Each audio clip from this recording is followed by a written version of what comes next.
여기는 마음속 산책입니다. 잠시 하던 일 내려두시고 편안한 마음으로 그냥 들어주세요. 혹시 이런 적 있으신가요?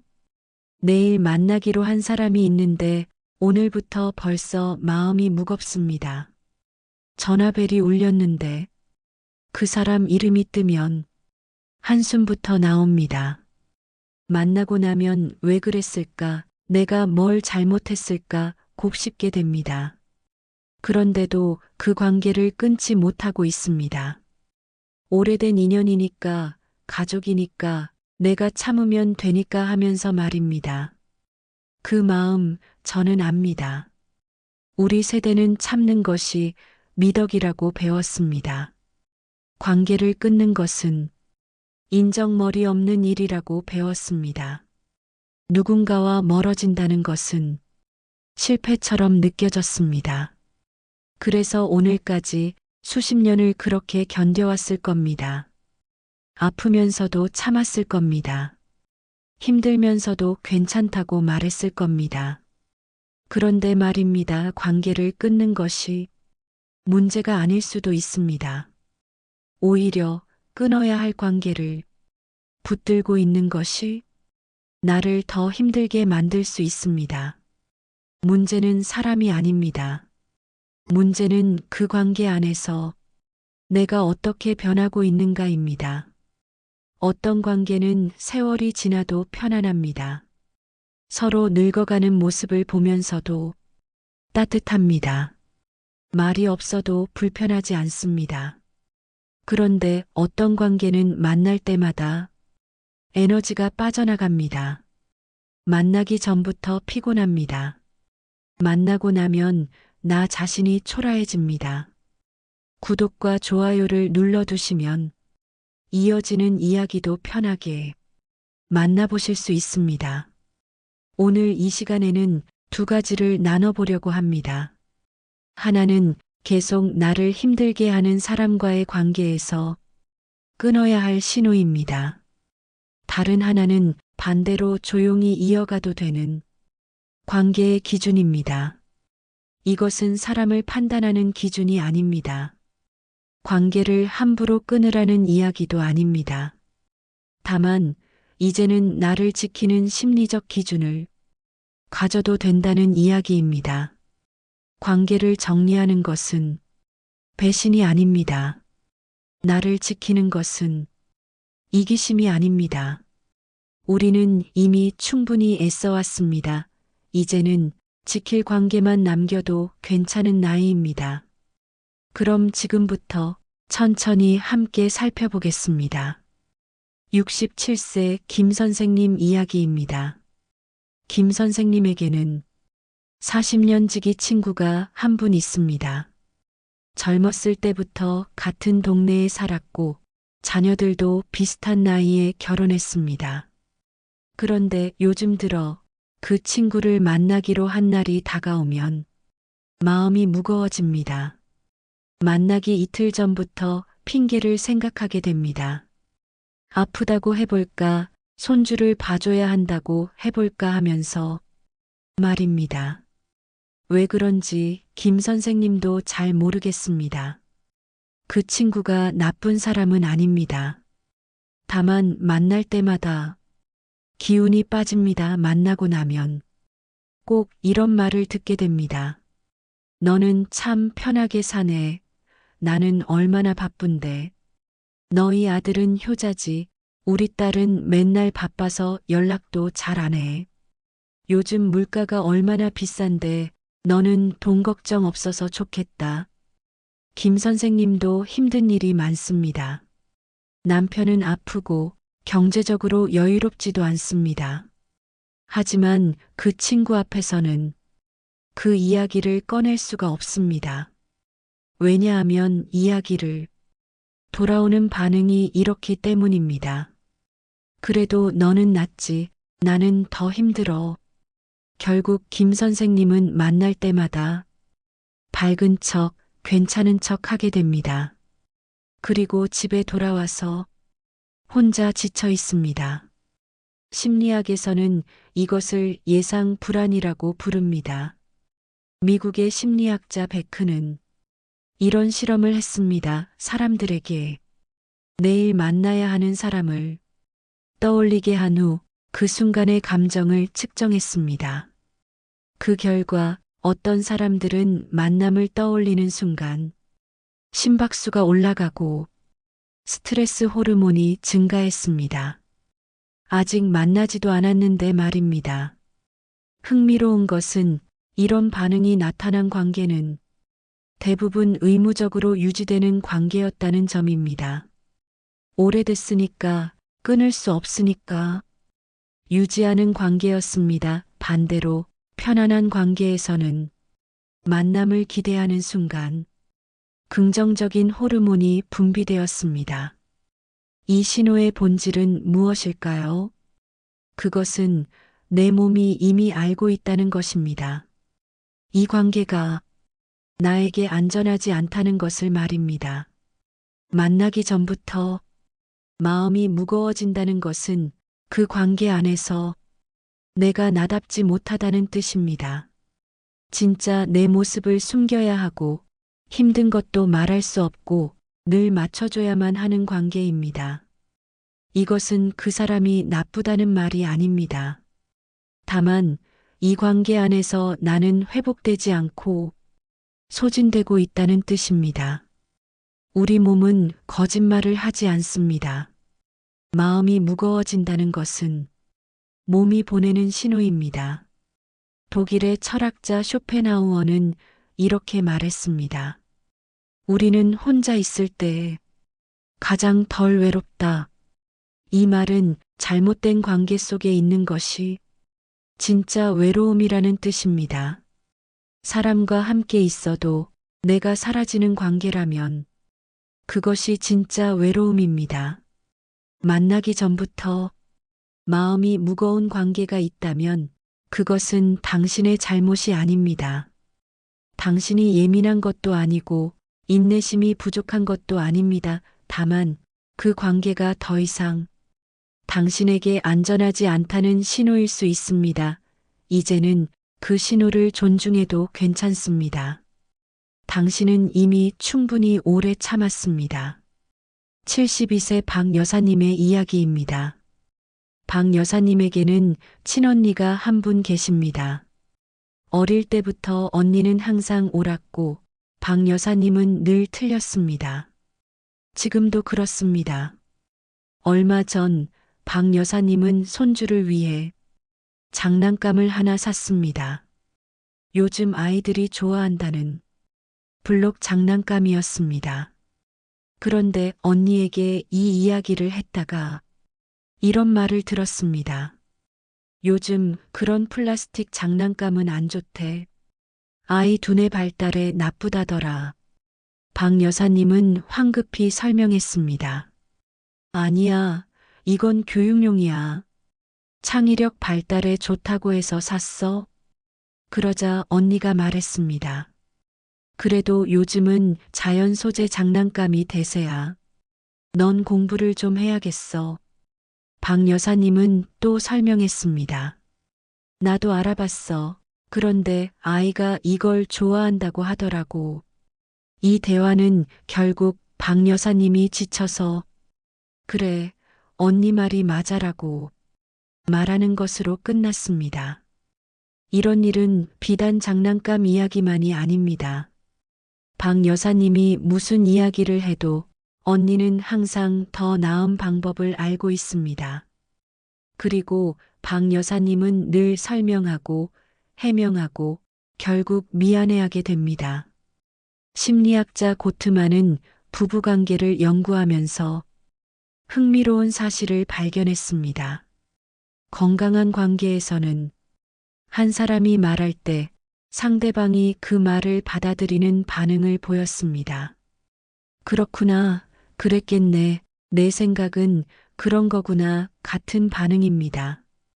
반면 문제가 있는 관계에서는 한 사람이 말할 때마다 상대방이 고쳐주려는 반응을 보였습니다. 그게 아니라 너는 잘못 생각하고 있어. 내가 보기엔 같은 반응입니다. 이런 관계에서는 말하는 사람이 늘 방어적이 되고 자신을 증명해야 하는 상황에 놓이게 됩니다. 대화가 끝난 후에는 지쳐 있습니다. 이 신호의 본질은 무엇일까요? 그것은 이 관계 안에서 나는 있는 그대로 존중받지 못한다는 것입니다.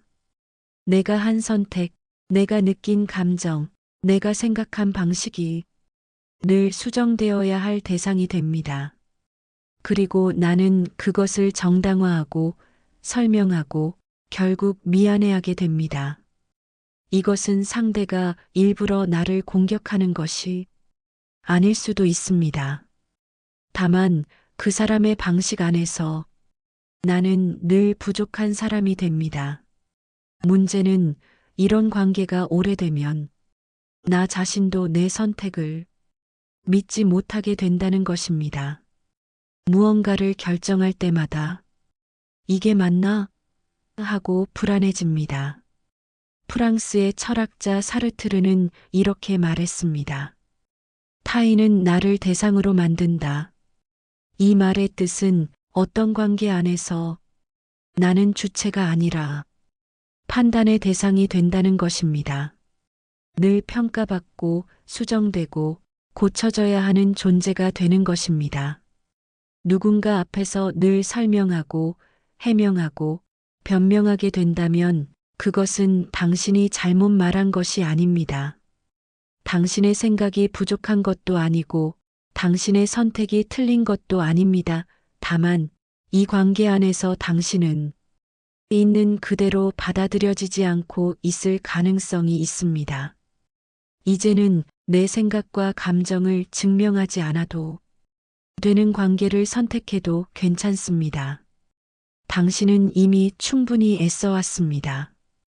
69세 이 선생님의 이야기입니다. 이 선생님에게는 함께 등산을 다니는 모임이 있습니다. 그 모임에 한 분이 계신데 그분은 늘 기분에 따라 태도가 달라집니다. 기분이 좋을 때는 농담도 하고 웃습니다. 하지만 기분이 안 좋을 때는 말투가 차갑습니다. 누가 무슨 말을 해도 짜증스럽게 반응합니다. 그러면 이 선생님을 포함한 다른 사람들은 눈치를 봅니다. 오늘 기분이 안 좋으신가 봐. 건드리지 말고 조용히 있자. 그리고 모두가 그분의 기분을 맞추려고 애씁니다. 말을 조심하고 행동을 조심하고 괜히 미안한 마음까지 듭니다. 그런데 이상한 것은 그분은 다른 사람들의 기분은 전혀 신경 쓰지 않는다는 것입니다. 누군가 힘든 일이 있어도 별로 관심이 없습니다. 오히려 자기 이야기만 하고 자기 감정만 중요합니다. 이 선생님은 요즘 그 모임에 가는 것이 점점 부담스럽습니다. 등산을 좋아하지만 그분 때문에 즐겁지가 않습니다. 심리학자 레빈저는 감정 노동이라는 개념을 연구했습니다. 감정 노동이란 내 감정을 억누르고 상대방의 감정을 맞춰주는 것을 말합니다. 주로 서비스 직종에서 나타나지만 개인적인 관계에서도 나타납니다. 연구에 따르면 감정 노동이 많은 관계에서는 한쪽이 지속적으로 소진됩니다. 자신의 감정은 늘 뒤로 미루고 상대방의 기분만 살피게 되기 때문입니다. 더 큰 문제는 이런 관계가 오래되면 내 감정은 중요하지 않다는 믿음이 생긴다는 것입니다. 결국 자신의 감정을 느끼는 것조차 어려워집니다. 이 신호의 본질은 무엇일까요? 그것은 이 관계가 일방적이라는 것입니다. 한쪽은 늘 조심하고 다른 한쪽은 마음대로 합니다. 한쪽은 늘 참고 다른 한쪽은 감정을 그대로 드러냅니다. 이것은 평등한 관계가 아닙니다. 한 사람의 감정은 중요하고 다른 사람의 감정은 중요하지 않은 관계입니다. 문제는 이런 관계 안에서 오래 있으면 나 자신도 내 감정을 무시하게 된다는 것입니다. 내가 참으면 되지라는 말이 습관이 됩니다. 그리고 결국 내가 무엇을 느끼는지조차 모르게 됩니다. 그리스의 철학자 아리스토텔레스는 이렇게 말했습니다. 우정은 평등한 자들 사이에서만 가능하다. 이 말은 한쪽이 늘 양보하고 한쪽이 늘 받기만 하는 관계는 진정한 관계가 아니라는 뜻입니다. 관계는 서로를 존중할 때만 지속될 수 있습니다. 누군가 앞에서 늘 조심하고 늘 참게 된다면 그것은 당신이 너그럽지 못한 것이 아닙니다. 당신이 이해심이 부족한 것도 아니고 당신이 예민한 것도 아닙니다. 다만 이 관계가 평등하지 않다는 신호일 수 있습니다. 이제는 내 감정도 소중하게 여겨도 괜찮습니다. 당신은 이미 충분히 참아왔습니다. 65세 최 여사님의 이야기입니다. 최 여사님에게는 대학 동창 친구가 있습니다. 젊었을 때는 서로 비슷한 환경에서 살았습니다. 그런데 세월이 지나면서 두 사람의 삶은 많이 달라졌습니다. 친구는 남편이 사업에 성공했고 자녀들도 모두 좋은 직장에 다니고 있습니다. 반면 최 여사님은 평범하게 살았습니다. 만날 때마다 친구는 이런 이야기를 합니다. 우리 아들이 이번에 승진했어. 이제 임원이야. 손주 교육비가 장난이 아니더라. 한 달에 얼마씩 들어가는데 요즘 해외여행 가려니까 비행기 표가 너무 비싸. 그래도 비즈니스석은 타야지. 최 여사님도 나름의 자랑거리가 있습니다. 손주가 건강하게 자라고 남편과 사이좋게 지내고 작은 텃밭에서 채소를 키우는 것이 행복합니다. 하지만 친구 앞에서는 그 이야기를 꺼낼 수가 없습니다. 왠지 초라하게 느껴지기 때문입니다. 친구는 일부러 자랑하려는 것은 아닐 겁니다. 그냥 자기 이야기를 하는 것일 뿐입니다. 하지만 만날 때마다 최 여사님은 스스로가 작아지는 것을 느낍니다. 나는 뭘 한 거지? 나는 이렇게 평범하게만 살았구나. 집에 돌아오면 괜히 우울해집니다. 원래 만족하며 살던 삶이 갑자기 부족하게 느껴집니다. 심리학자 패스팅거는 사회 비교 이론을 제시했습니다. 사람은 자신을 평가할 때 혼자서는 판단할 수 없기 때문에 다른 사람과 비교한다는 이론입니다. 문제는 우리가 누구와 비교하느냐에 따라 자존감이 달라진다는 것입니다. 연구에 따르면 지속적으로 상향 비교를 하게 만드는 관계, 즉 나보다 나은 사람과 끊임없이 비교하게 되는 관계는 자존감을 낮춥니다. 반대로 서로의 다름을 인정하고 각자의 가치를 존중하는 관계는 자존감을 높입니다. 흥미로운 것은 상향 비교가 동기부여가 되는 경우도 있지만 그것은 내가 선택한 비교일 때만 가능하다는 것입니다.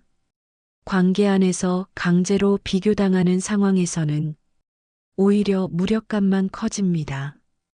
이 신호의 본질은 무엇일까요? 그것은 이 관계 안에서 나는 있는 그대로의 나로 존재할 수 없다는 것입니다. 나의 가치는 무시되고 상대방의 기준으로만 평가받게 됩니다. 내가 소중하게 여기는 것들은 대수롭지 않게 취급됩니다. 이것은 상대방이 일부러 나를 무시하려는 것이 아닐 수도 있습니다. 다만 그 사람의 세계 안에서 나는 부족한 사람으로 자리 잡게 됩니다. 문제는 이런 관계가 오래되면 나 자신도 나를 부족하게 보기 시작한다는 것입니다. 원래 만족하며 살던 삶이 갑자기 보잘것없어 보입니다. 중국의 철학자 장자는 이렇게 말했습니다. 물고기는 물속에서 노니는 것으로 즐거움을 삼고 사람은 땅 위에서 사는 것으로 즐거움을 삼는다. 이 말의 뜻은 각자의 삶에는 각자의 가치가 있다는 것입니다. 누군가의 기준으로 다른 사람의 삶을 평가할 수 없습니다. 누군가를 만날 때마다 스스로가 작아진다면 그것은 당신이 부족한 것이 아닙니다. 당신의 삶이 가치 없는 것도 아니고 당신이 덜 성공한 것도 아닙니다. 다만 이 관계가 당신의 가치를 존중하지 않고 있을 가능성이 있습니다. 이제는 나를 있는 그대로 받아들여주는 관계를 선택해도 괜찮습니다.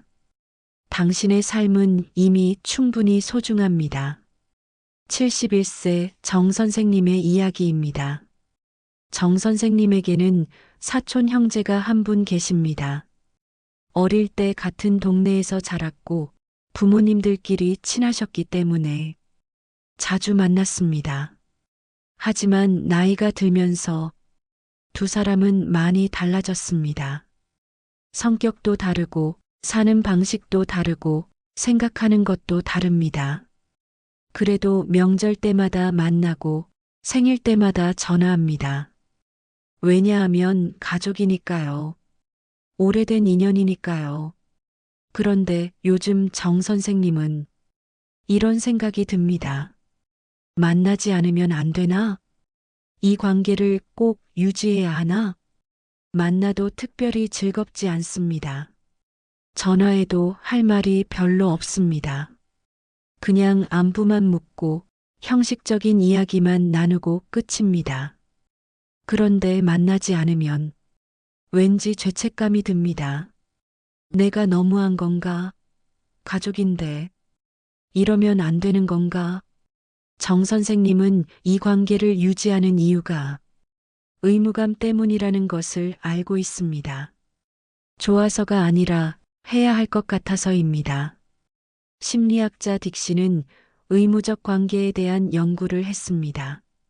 그는 사람들에게 현재 유지하고 있는 관계를 분류하게 했습니다. 즐거워서 유지하는 관계, 필요해서 유지하는 관계, 의무감으로 유지하는 관계로 나눴습니다. 연구 결과 의무감으로만 유지되는 관계는 오히려 삶의 만족도를 낮추는 것으로 나타났습니다. 왜냐하면 이런 관계는 에너지를 소모하지만 정서적 보상은 없기 때문입니다.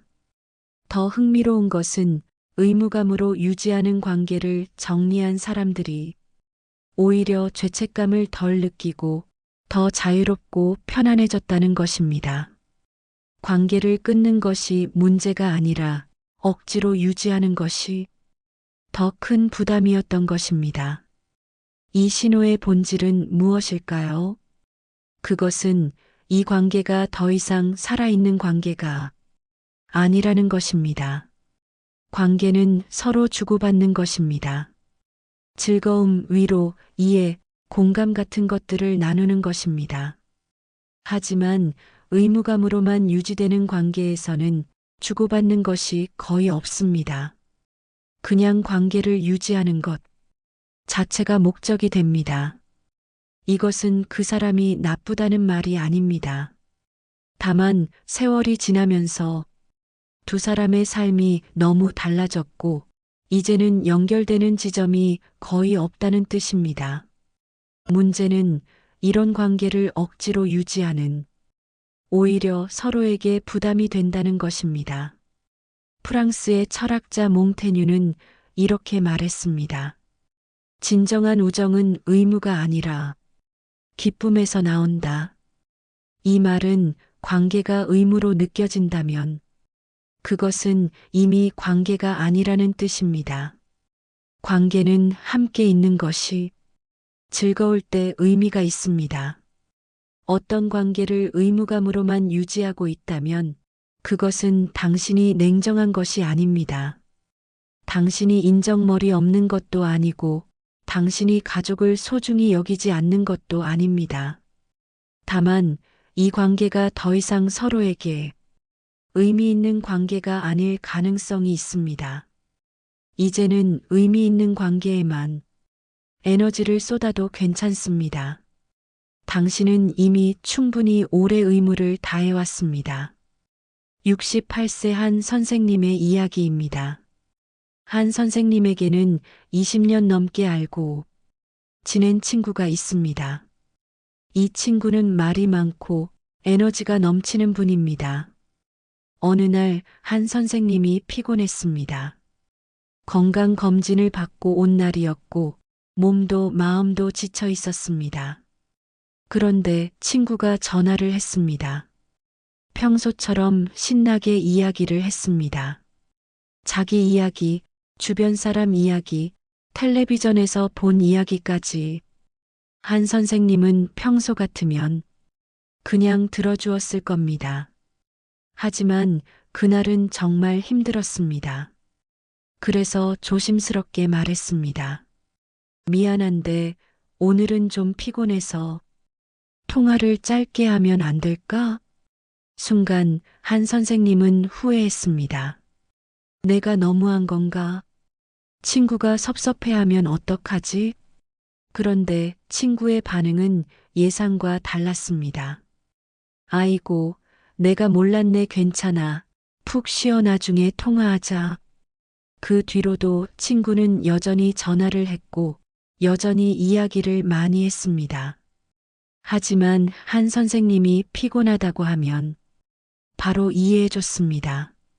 한 선생님은 깨달았습니다. 이 친구는 내가 불편한 것을 말해도 관계가 무너지지 않는 사람이라는 것을 말입니다. 심리학자 고트만은 부부관계를 연구하면서 회복시도라는 개념을 발견했습니다. 회복시도란 갈등이 생겼을 때 관계를 원래대로 돌리려는 노력을 말합니다. 예를 들어, 미안해, 내가 잘못 들었나? 다시 이야기해 볼까? 같은 말입니다. 연구에 따르면 건강한 관계에서는 이런 회복 시도가 잘 받아들여졌습니다. 한쪽이 불편함을 표현해도 상대방이 방어적이 되지 않고 이해하려고 했습니다. 반대로 문제가 있는 관계에서는 회복 시도가 받아들여지지 않았습니다. 불편함을 표현하면 상대방은 공격받았다고 느끼고 방어하거나 반격했습니다. 결국 관계가 오래 유지되는 것은 갈등이 없어서가 아니라 갈등을 다루는 방식이 건강해서였습니다. 이 신호의 본질은 무엇일까요? 그것은 이 관계가 진짜라는 것입니다. 진짜 관계란 좋은 모습만 보여줘야 하는 관계가 아닙니다. 때로는 피곤하고, 때로는 불편하고, 때로는 화가 날 수도 있는 관계입니다. 중요한 것은 그런 것을 솔직하게 말했을 때 상대방의 반응입니다. 어떤 사람은 내가 불편함을 말하면 공격받았다고 느낍니다. 내가 그렇게 싫어? 나는 너를 위해 이러는 건데라고 말합니다. 하지만 어떤 사람은 내가 불편함을 말하면 귀 기울입니다. 그랬구나. 미안해. 다음부터는 조심할게. 이것이 관계의 깊이를 결정합니다. 독일의 철학자 니체는 이렇게 말했습니다. 진정한 친구는 내가 침묵할 때도 편안한 사람이다. 이 말은 진짜 관계는 좋은 모습만 보여줄 필요가 없는 관계라는 뜻입니다. 불편함을 말해도 심지어 말하지 않아도 관계가 유지되는 것입니다. 누군가에게 불편함을 말했을 때 그 사람이 귀 기울여 준다면 그 관계는 지킬 가치가 있습니다. 그것은 그 사람이 완벽해서가 아닙니다. 다만 그 사람이 당신을 진짜로 존중하고 있다는 뜻입니다. 이런 관계는 드뭅니다. 그리고 소중합니다. 이런 관계는 조용히 이어가도 괜찮습니다. 73세 강 여사님의 이야기입니다. 강 여사님에게는 고등학교 동창 친구가 한 분 있습니다. 50년 넘게 알고 지낸 친구입니다. 젊었을 때는 서로 예뻐지려고 애썼습니다. 머리 모양, 옷차림, 화장까지 신경 썼습니다. 특히 동창회에 갈 때는 더 그랬습니다. 그런데 나이가 들면서 두 사람은 변했습니다. 어느 날 강 여사님이 친구와 산책을 하다가 말했습니다. 요즘 무릎이 안 좋아서 오래 걷기가 힘들어. 친구가 웃으며 말했습니다. 나도 그래 예전에는 1시간도 거뜬했는데 이제는 30분만 걸어도 힘들어. 강 여사님이 또 말했습니다. 그리고 요즘 깜빡깜빡해 뭘 하려고 했는지 잊어버릴 때가 많아. 친구가 고개를 끄덕였습니다. 나도 어제는 냉장고 문을 열고 한참 있다가 뭘 꺼내려고 했는지 기억이 안 나더라. 두 사람은 웃었습니다. 서글프지만 웃기기도 한 이야기였습니다. 강 여사님은 이 친구 앞에서 편안합니다. 나이 든 모습을 숨기지 않아도 됩니다. 주름이 늘어도 몸이 불편해도 기억력이 나빠져도 괜찮습니다. 왜냐하면 친구도 똑같이 나이 들고 있기 때문입니다. 그리고 친구는 그것을 자연스럽게 받아들이기 때문입니다. 심리학자 에릭슨은 생애주기 이론을 제시했습니다. 그에 따르면 나이가 들수록 우리는 통합대 절망의 단계에 들어갑니다.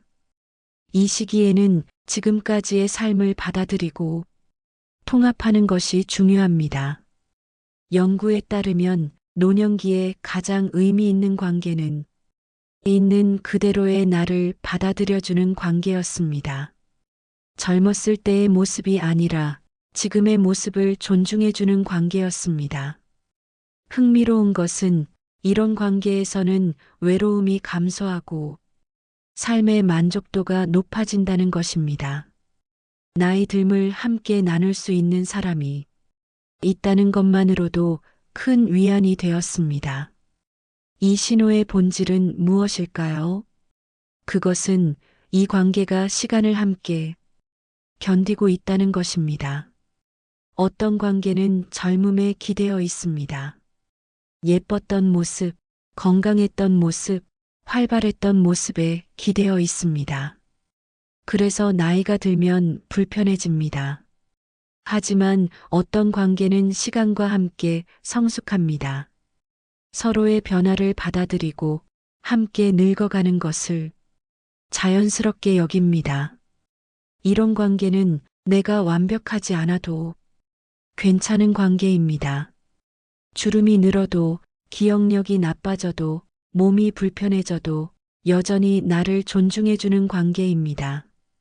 프랑스의 철학자 보부아르는 이렇게 말했습니다. 노년은 젊음의 모방이 아니라 인생의 또 다른 단계이다. 이 말은 나이 듦을 부끄러워할 필요가 없다는 뜻입니다. 그리고 진짜 관계는 이 단계를 함께 받아들이는 관계라는 뜻입니다. 누군가 앞에서 나이 들어가는 내 모습이 편안하다면 그 관계는 지킬 가치가 있습니다. 그것은 그 사람이 특별해서가 아닙니다. 다만 그 사람이 시간의 흐름을 함께 받아들이고 있다는 뜻입니다. 이런 관계는 귀합니다. 그리고 위로가 됩니다. 이런 관계는 조용히 이어가도 괜찮습니다. 70세 윤 선생님의 이야기입니다. 윤 선생님에게는 이웃 친구가 한 분 있습니다. 같은 아파트에 사는 분으로 10년 넘게 가깝게 지냈습니다. 윤 선생님은 성격이 꼼꼼합니다. 약속 시간을 잘 지키고 계획적으로 움직입니다. 반면 친구는 좀 느긋합니다. 약속 시간에 늦을 때도 있고 갑자기 계획을 바꿀 때도 있습니다. 어느 날 두 사람은 함께 영화를 보기로 했습니다. 윤 선생님은 미리 표를 예매하고 30분 전에 도착했습니다. 하지만 친구는 10분 늦게 왔습니다. 미안, 길이 막혀서. 윤 선생님은 속으로 조금 답답했습니다. 미리 출발하면 되는데. 하지만 말하지 않았습니다. 왜냐하면 이 친구가 아기가 있는 것이 아니라는 것을 알기 때문입니다. 그냥 성격이 그런 것뿐입니다. 영화를 보고 나서 친구가 말했습니다. 너는 항상 시간을 잘 지켜줘서 고마워. 나는 그게 잘 안 되는데. 윤 선생님이 웃으며 말했습니다. 괜찮아. 나도 너처럼 느긋하게 살고 싶은데 그게 잘 안 돼. 두 사람은 서로 다릅니다. 윤 선생님은 꼼꼼하고 친구는 느긋합니다. 완벽하게 맞지 않습니다. 하지만 두 사람은 서로를 존중합니다. 서로의 방식을 이해하려고 노력합니다. 그리고 그것이 충분합니다. 심리학자 켈리는 수용과 승인에 대한 연구를 했습니다. 수용이란 상대방을 있는 그대로 받아들이는 것입니다. 반면 승인이란 상대방의 모든 행동에 동의하는 것입니다. 연구에 따르면 건강한 관계는 수용에 기반합니다. 상대방의 모든 행동에 동의하지 않아도 그 사람 자체를 존중하는 관계입니다. 반대로 문제가 있는 관계는 승인을 요구합니다. 상대방이 모든 면에서 내 기준에 맞춰주기를 기대하는 관계입니다. 흥미로운 것은 수용 기반의 관계에서는 갈등이 줄어들고 만족도가 높아진다는 것입니다. 완벽하지 않아도 괜찮다는 믿음이 관계를 편안하게 만들었습니다. 이 신호의 본질은 무엇일까요? 그것은 이 관계가 조건부가 아니라는 것입니다. 어떤 관계는 조건부입니다. 내가 이렇게 하면 관계를 유지하겠어. 내가 내 기준에 맞으면 좋아해 줄게. 하지만 어떤 관계는 무조건적입니다. 너는 완벽하지 않지만 그래도 괜찮아. 우리는 서로 다르지만 그래도 존중해. 이런 관계는 내가 실수해도 관계가 무너지지 않습니다. 내가 부족해도 여전히 나를 소중하게 여겨줍니다. 이것이 진짜 관계입니다. 미국의 철학자 에머스는 이렇게 말했습니다. 진정한 우정은 서로의 결점을 견디는 것이 아니라 서로의 전체를 사랑하는 것이다. 이 말은 관계는 완벽함을 요구하는 것이 아니라 불완전함을 함께 받아들이는 것이라는 뜻입니다. 누군가 앞에서 완벽하지 않아도 존중받는다면 그 관계는 지킬 가치가 있습니다. 그것은 그 사람이 관대해서가 아닙니다. 다만 그 사람이 당신을 조건 없이 받아들이고 있다는 뜻입니다. 이런 관계는 드뭅니다. 그리고 귀합니다. 이런 관계는 조용히 이어가도 괜찮습니다. 오늘 우리는 함께 살펴봤습니다. 어떤 관계는 나를 힘들게 합니다. 만나기 전부터 마음이 무겁고 만나고 나면 지쳐 있습니다. 늘 설명하고 늘 조심하고 늘 나만 참게 됩니다. 그런 관계를 정리하는 것은 실패가 아닙니다. 그것은 배신도 아니고 이기심도 아니고 인정머리 없는 것도 아닙니다. 다만 나를 지키는 선택일 뿐입니다. 우리는 평생 참는 것이 미덕이라고 배웠습니다. 관계를 끊는 것은 나쁜 일이라고 배웠습니다. 하지만 이제는 알아도 괜찮습니다. 모든 관계를 다 지킬 필요는 없다는 것을 말입니다. 우리 나이는 이제 사람을 늘리는 나이가 아닙니다. 젊었을 때는 많은 사람을 만나고 많은 관계를 유지하려고 애썼습니다. 그것이 성공처럼 보였습니다. 하지만 이제는 지킬 관계만 남겨도 충분한 나이입니다. 한두 사람이어도 괜찮습니다. 그 사람들 앞에서 내가 편안하다면 그것으로 충분합니다. 불편함을 말해도, 관계가 무너지지 않고 나이 들어가는 내 모습이 편안하고 완벽하지 않아도 존중받는 그런 관계 말입니다. 혹시 이런 생각이 드실 수도 있습니다. 그러다가 혼자 남는 거 아닐까? 사람을 정리하면 아무도 안 남는 거 아닐까? 그 두려움, 저는 압니다. 하지만 진짜 외로움은 혼자 있을 때가 아닙니다. 진짜 외로움은 사람들 속에 있는데도 나 자신이 사라질 때입니다.